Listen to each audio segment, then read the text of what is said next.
The shocking truth has been revealed on why the New York Knicks traded Donte Divincenzo for Karl Anthony Towns and the motivation behind doing this deal, as Leon Rose made an absolute splash last night, acquiring Towns for Donte Divincenzo, a first-round pick, and obviously the man himself, Julius Randle. What's up, guys? Welcome back to Knicks Digest. It's Chris here, and we're going to jump right into the video because the New York Knicks obviously made that trade last night. We all know about it by now. I did a video on it in the middle of New York. I was pretty drunk. I'm not going to lie. I'm real hungover right now.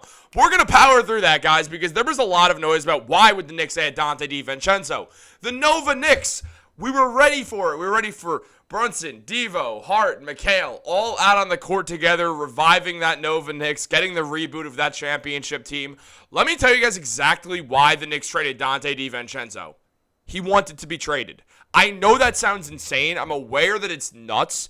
But Donte Divincenzo wanted the New York Knicks to trade him off this team. He did not want to be a guy who was coming off the bench, getting 20 minutes a game after getting 35 minutes. Literally the last game of the season, in the regular season, against the Bulls in the overtime game. Man played 52 minutes. He's not trying to go down to 20 minutes a game off the bench after breaking the Knicks record for most threes hit in a single season at 283, hitting more threes than all but just two NBA players. Donte Divincenzo wanted to stay in that role, and when it became apparent that he was not going to because of Mikal Bridges getting acquired and Josh Hart also being on the bench, he knew the minutes were just going to be sparse, and he did not want to do that.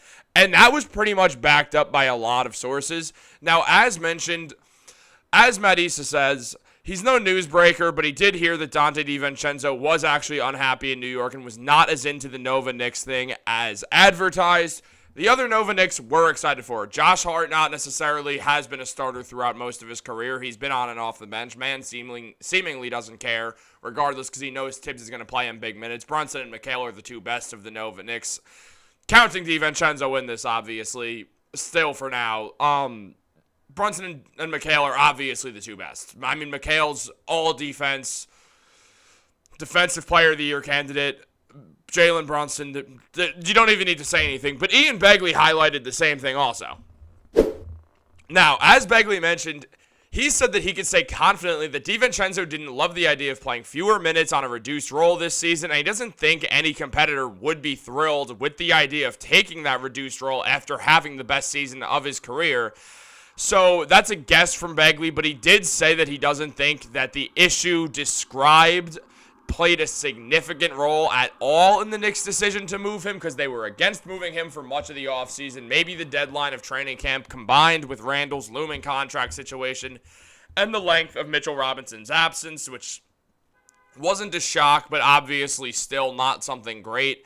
It all kind of led to this, and essentially it made the Knicks more motivated to be willing to add Divincenzo to the trade.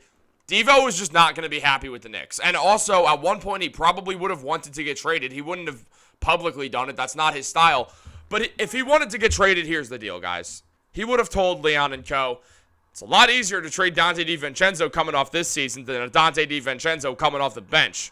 You can get a lot more value for him. It's why the Knicks went out there and decided, hey, we're nowhere near an agreement with Julius Randle on a contract extension. He's not going to agree to an extension. He's going to become an unrestricted free agent. He's going to threaten to leave. We're going to have to overpay him. We're going to be in the second apron.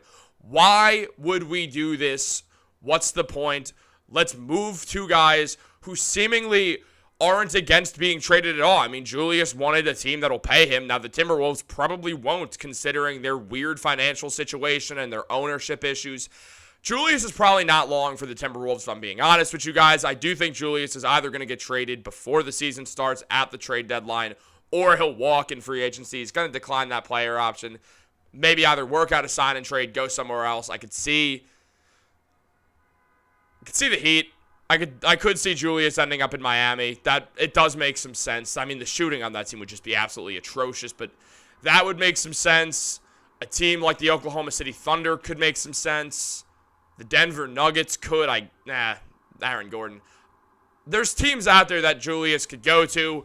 And essentially the New York Knicks went out there and decided, look, we're probably going to lose the guy or have to overpay him. We're going to have a massive contract anyway. Let's go out there and get a guy who we've wanted, who we know is not going to leave, who we're tight with. As we all know, Karl Anthony Towns is a CAA client from Leon Rose. Leon was Cat's agent. That's why the Knicks have been looking at Cat since literally last summer they've been trying to trade for him. It's not a shock that Karl Anthony Towns got traded to the Knicks. But it is one of those situations where you look at this team, and it is kind of surprising that this happened so out of the blue, so out of nowhere, except for the fact that me and Matt called it on the live stream last night. But Divincenzo put up 15.5 points per game last season with 3 rebounds and 3 assists. Shot 40% from 3. Shot 44% on corner threes. Man was pulling from deep, and he was successful as anyone in New York Knicks history. Greatest three-point shooter in Knicks history as far as a single season goes. Not even close.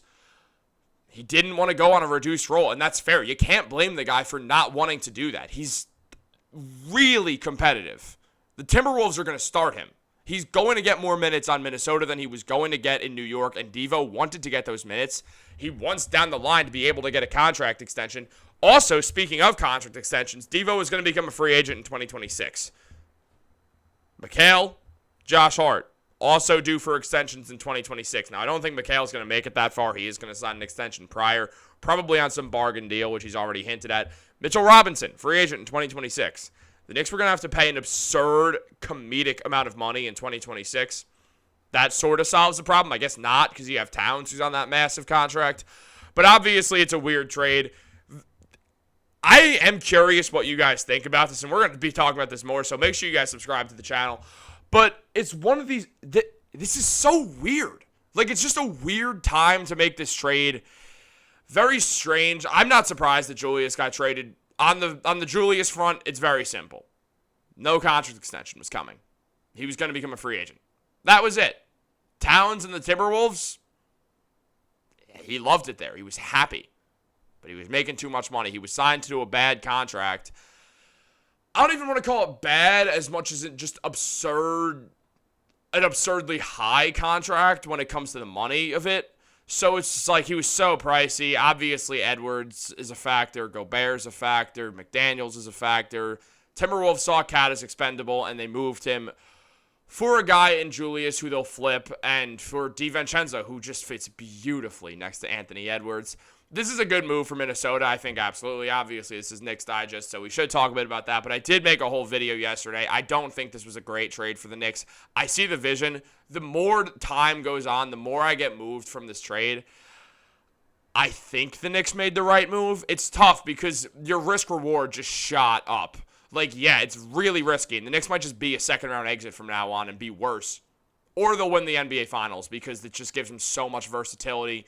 You get a guy like Cat. The Knicks do need to go out there and find another quick trigger shooter in the sense that Donte Divincenzo was when he catch the ball and throw that right up. But now I understand, yes, Jalen Brunson is one also, but I want one off the bench. The Knicks bench scoring does worry me throughout the season, but when you have a couple great scorers in Jalen Brunson, in Mikal Bridges, in OG Anunoby, in Towns, obviously Brunson and Towns, all-star level scorers, I mean, the bench will be fine. Tibbs will figure out how to do it. We're going to have to see Deuce McBride take a step up.